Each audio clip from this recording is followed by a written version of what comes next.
it feels like it was only yesterday that we saw Jai Hindley nervously wrestling with his rain jacket going up the Stelvio, and then Teo Geoghegan-Hart racing to the finish in Milan to win his debut Grand Tour.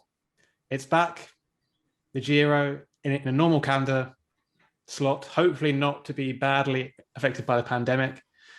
And I am joined by the dream team, Amy Jones and Joe Timms, to chat through what may or may not happen over the next 3 weeks in Italy. How's it going, guys? Yeah, I'm excited. It's good to have the Giro back in its normal place. It's like a marker that summer's on its way for me. Yeah, definitely is this year. And I think we have a wide open race as well. So very much looking forward to the start in Turin. I've only just clocked that you're wearing a Maglia Rosa, basically, Amy.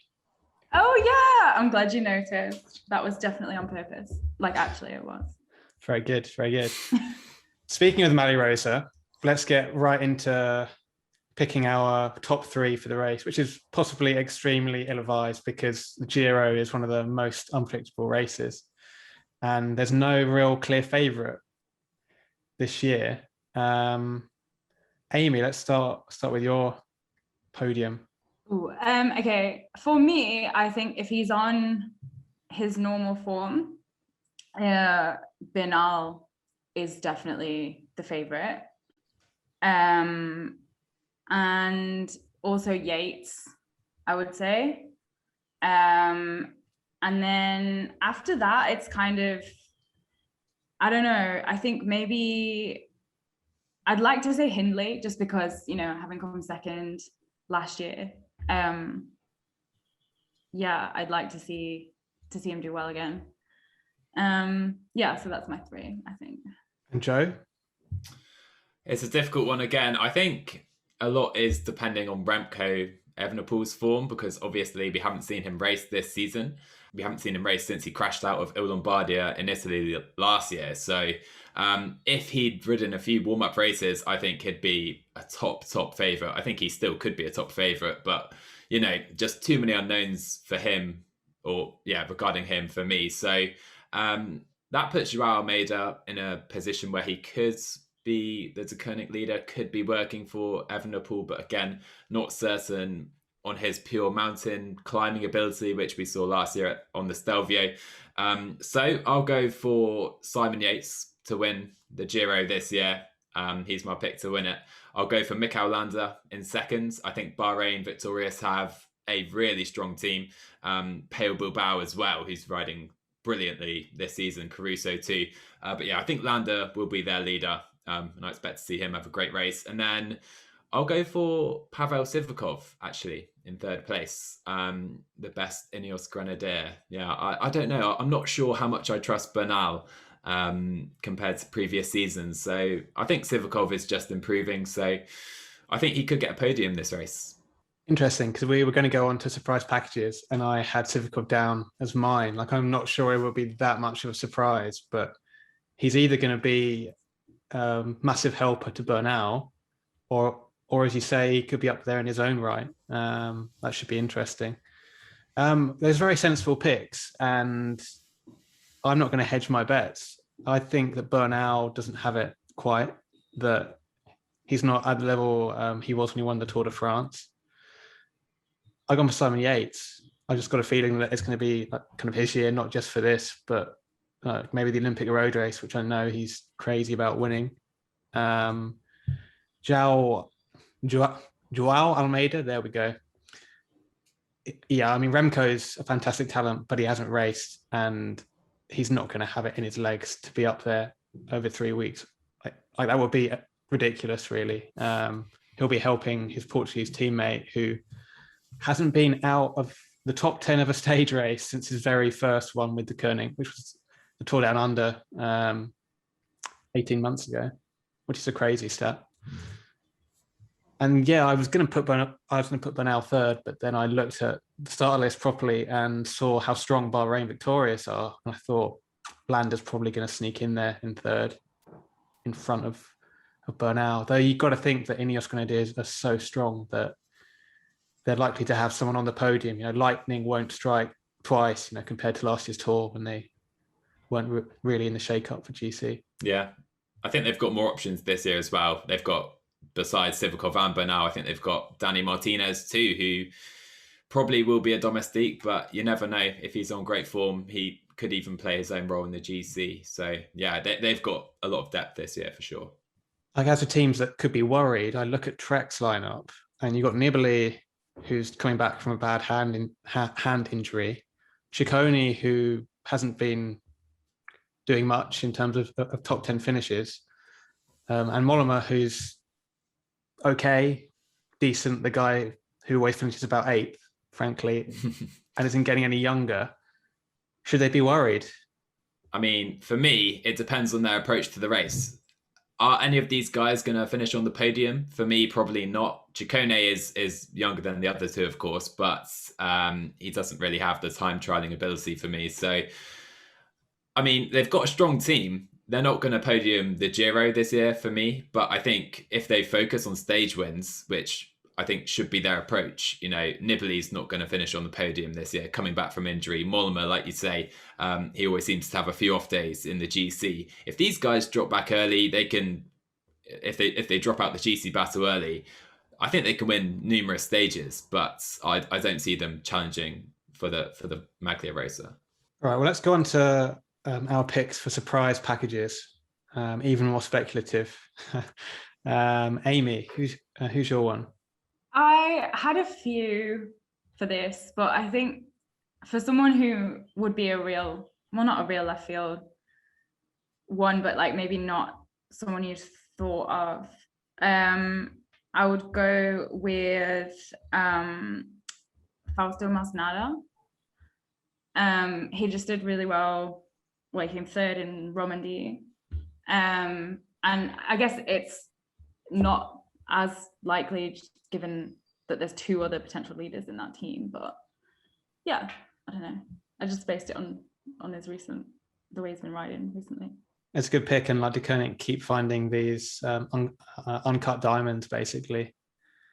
So yeah, he could be up there. Plus, he's Italian. Yeah, he's Italian. Which brings me on to our point that I've asked all of us to bring something Italian, kind of like show and tell, at school for this video, and we pulled out all the stops. I've got a glass of Chianti here, lovely Tuscan wine that I'm enjoying, even though we're filming it dangerously close to 12 noon, but after it, so it's fine.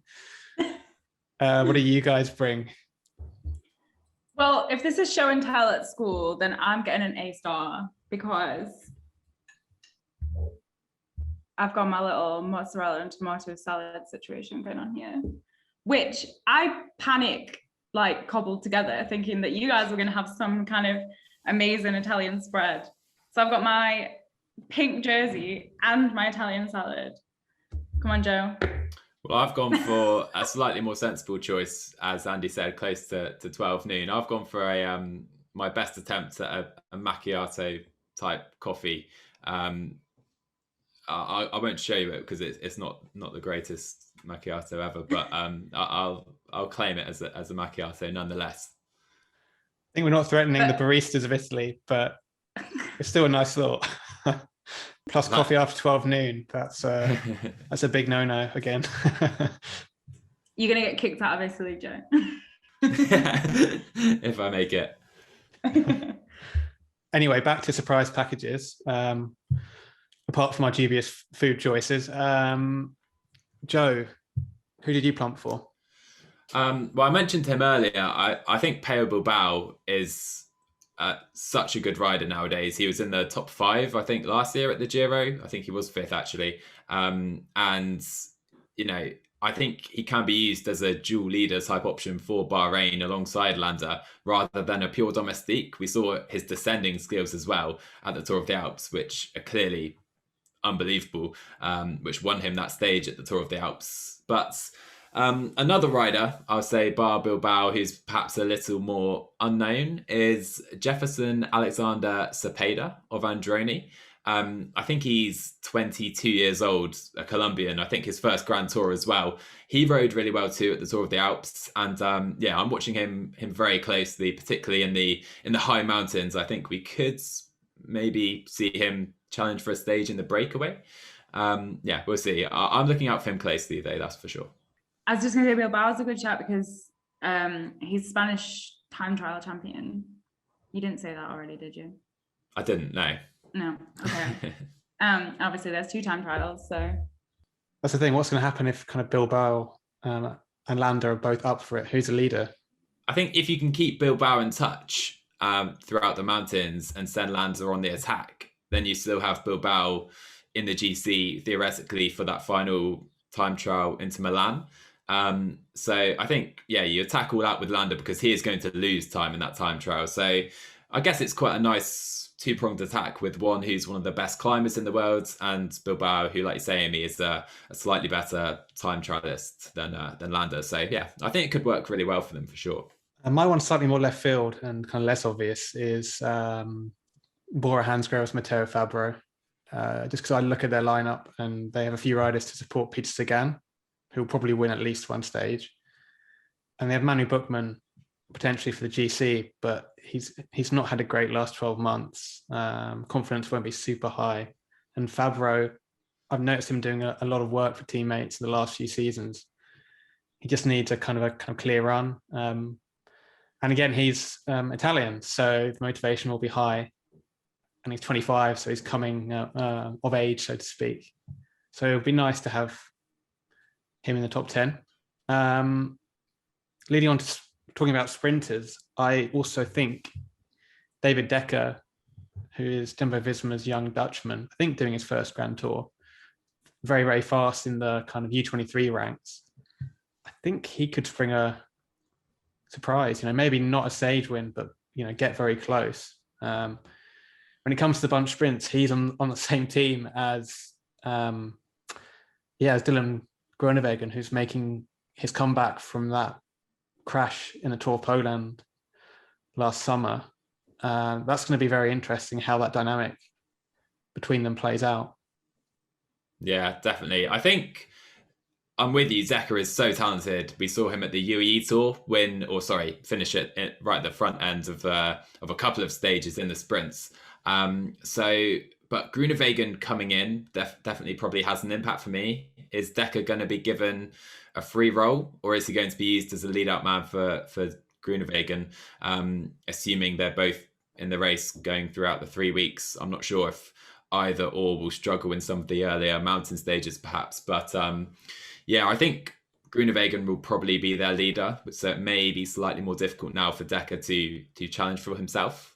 That's a point I didn't even think of, that the level's so high these days and the Giro is so hard, really going into the mountains from day 3, day 4, that Groenewegen's not raced for 8 months. He could be dropped very early and really struggle with the pace for the whole race. Same for Dekker, who's very young. So that's something to bear in mind. Amy, who are the other sprinters we should be watching out for? Well, Sagan, obviously, we mentioned him, right? Viviani and Ewan. Did we say Ewan? Sorry, I am. No, we haven't. No, don't worry. He just tuned out when we were talking about Dutch sprinters. Boring. No, it's because I'm always thinking about okay, we're gonna get this right. No, Caleb Ewan. We've got to expect him to clean up a few stages, right? Oh, definitely. For sure. At least one. I think he said at the beginning of the season, one of his goals is to win a stage of every Grand Tour this year. So I won't be surprised if we see him take a stage win or two in the first kind of 10 days and then maybe drop out. That's how I'm expecting him to ride it anyway. But he's probably the fastest, if not one of the top 3 fastest riders in the peloton right now, for sure, in my opinion, at least. Well, there's no Sam Bennett, who you could argue is the fastest. So Ewan's just close second, probably. I don't want to be negative about Viviani, but I feel like Cofidis wasn't the best move, and it can sometimes even seem like a cursed team when it comes to Grand Tour stage wins. But prove me wrong. Elia. Like, I'd love to see him win. Interested to see how guys like Tim Merlier do. I think it's Alpecin's first Grand Tour. Is that right, Joe? I believe it is. Yeah, I think so. And yeah, Merlier he's been brilliant this year, hasn't he? He's won multiple classics in Belgium. So yeah, I think we could see him challenge among those front guys as well in the sprints. Maybe one other rider I'll throw into the mix is Nizzolo of Quebec Assos, who correct me if I'm wrong, is still searching for a Grand Tour stage win. He had one taken away from him at the Giro a few years ago, which it sounds kind of unreal because he's always up there, it seems. But I think he's still looking for that first Grand Tour stage win, which I'll be surprised if he doesn't get one this race, to be honest. Yeah, I think he's very close, or has already surpassed the record of most second place stage finishes in the Giro without winning a stage. So that would go down very well, wouldn't it? Should we go on to the route? So I'll just do a little potted chat about it, because obviously I'm not going to talk about all 21 stages. But in case you've been living under a rock for the last 14 months, there's a pandemic on. So this Giro is sticking entirely in the confines of Italy. It's starting in Turin in the northwest, heads east through Emilia-Romagna, down the Adriatic coast as far as Foggia, so not quite kind of into the boot or the heel of the country, and then back up through the Abruzzo hills, through Castel di Sangro, which any football fans will remember. It's one of the best football books ever written about that town's unlikely kind of giant killing football team that got into the Italian second division, I think 30 years ago, 25 years ago maybe. Anyway, then it gets into Tuscany, and there should be a very memorable stage on Strade Bianche. I think it's stage 11. Let me just check my notes. Let's say it's stage 11, because we don't really have time to check. I think it is great. I think 10 years ago, there was a very famous stage when it rained and those Strade Bianche got muddy. And yeah, basically everyone kind of finished kind of covered in brown dirt. I think Vinokourov won, but it went down in folklore, basically. So let's hope for another stage like that.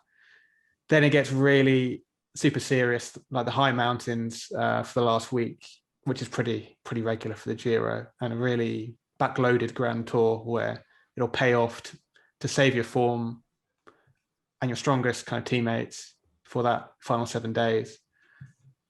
So which stage are you kind of most looking forward to? Which ones are going to be the most dangerous, do you think? Well, you mentioned the mountain stages. There's Monte Zoncolan, I think, on stage 14, which, yeah, is a ridiculously steep climb.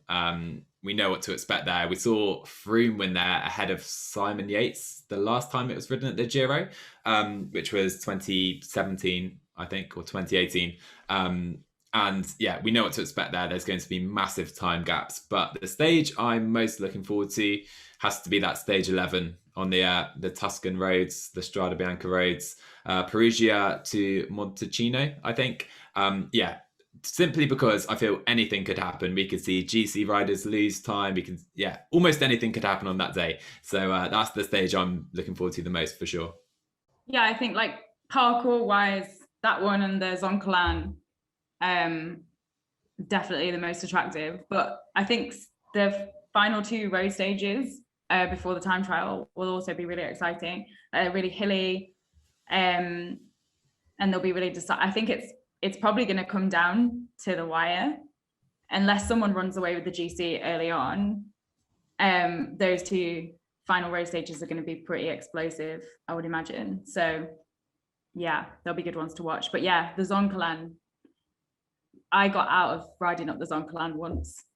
I was guiding a group there, and it started pouring with rain, and we were supposed to go up the Zoncolan and decided not to, and I wasn't that upset.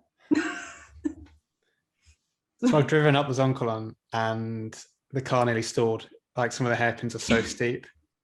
It's pretty fearsome. Yeah. So probably the toughest climb on the route, though. our guest from a few shows ago, Damiano Cunego, did mention his local test, Sega Diala, which is a stage finish on stage 17. It's 11K at 9%, which just sounds awful. And that's really going to make some differences. Though again, yeah, I do like these climbs, but sometimes with the Zoncolan and really steep climbs, you get into like slow motion bike racing, which isn't that exciting. You know, sometimes I'd rather see kind of alpine climb 7%, 6%, where you feel riders can actually accelerate and play around rather than, you know, it's just hanging on and attrition, isn't it? But those last 3 days are going to be crucial. You've got 2 tough mountain top finishes, then a 30K TT into Milan to finish, which is quite long, you know. And it's really interesting because there's no obvious favorite. You know, there's no one who you'd say stands out. Do you think we're going to see a kind of surprise winner like last year? Possibly. Like a Vlasov, for example, or Mollema? No, not Mollema. You don't believe in Mollema. I don't know. I feel like the 3 favourites on paper for me would be Simon Yates, Bernal, and maybe Remco. But obviously we haven't seen enough of him this season. So anyone outside of those 3, I feel, is a surprise winner. And there's so many people with the chance. We haven't mentioned Hugh Carthy, for example, of VF, and you know he only podiumed the Vuelta last season, so you know we can't discount him either. Yeah, there's so many options in the GC, which is why for me it's so exciting this year. No, it's almost going to be impossible to call the podium. If we've got 1 out of the 3 names right, I think we'll be happy with our predictions. Yeah, there will probably be a post-Giro debrief for us to agonize over our terrible prognostics. But one last one before we go. The race starts at the weekend with a short time trial around Turin. Who's going to win? Amy? Oh my God, Ganna. Sorry, his name just like fell on my head. Ooh. Yeah, Ganna. He's surely like the nailed-on favorite. No? I won't pick Ganna. I'll go for Remy Cavagna myself after his Roman Z win, and he also has come second twice on time trials this year as well. So Cavagna has been very consistent, and obviously Ganna is Ganna. He won I think 9 time trials in a row in the past 12 months, but you know he's had a few now where he's been outside the top 2 or 3. So I think Cavagna will be in pink after stage 1. So as not to copy you, Joe, I'm going to pick Victor Campenaerts. That'll be a really popular win. And he's always there or thereabouts, but doesn't seem to quite have the power to beat Ganna most of the time. So that would be nice to have him in the Maglia Rosa. Yeah, I think he's looking as well for his first Grand Tour stage win. He got close at the Giro last year, I think, on the stage that Josef Czerny won. Campenaerts was a close second in that breakaway. So yeah, he'll be a very popular win for sure. Well, I'm really looking forward to it now. I'm especially looking forward to it anyway, but just talking through it, I think it's going to be 3 weeks. I just really want to see someone come out of nowhere, really, like Jai Hindley or like Teo last year. I think there's still the potential for that. But we will see. Will join us soon for Giro debrief. Thanks for joining me, Amy and Joe. And like and subscribe if you like our Rouleur video content. See you soon.